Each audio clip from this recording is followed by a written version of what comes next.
Okay, so I figured I would show you what I was working on here with the elevators.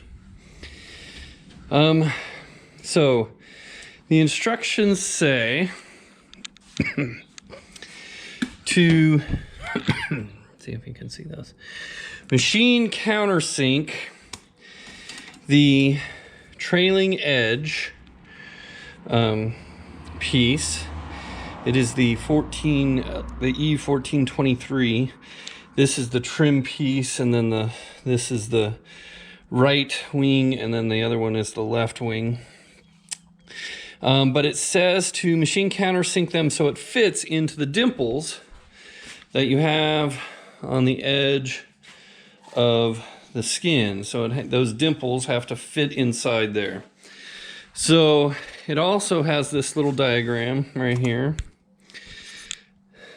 that says you need to dimple or countersink those holes at a 90 degrees to the surface of the trailing edge. And when you look at the trailing edge, I don't know, can you see that? It's kind of a wedge. And so you have to do the 90 degrees on that guy. But it's amazing, if you take two pieces of the trailing edge and you put them opposite, you get two flat surfaces.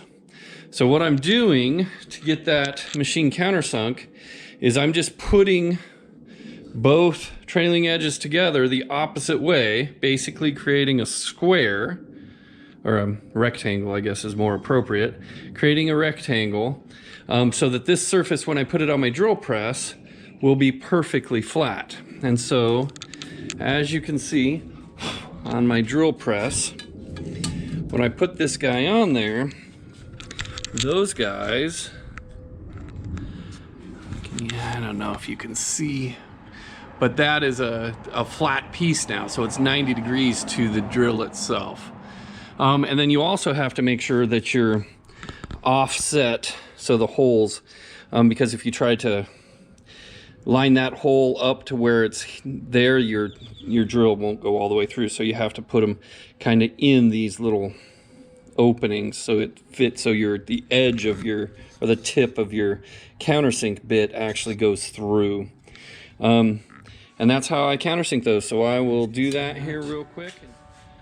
Okay.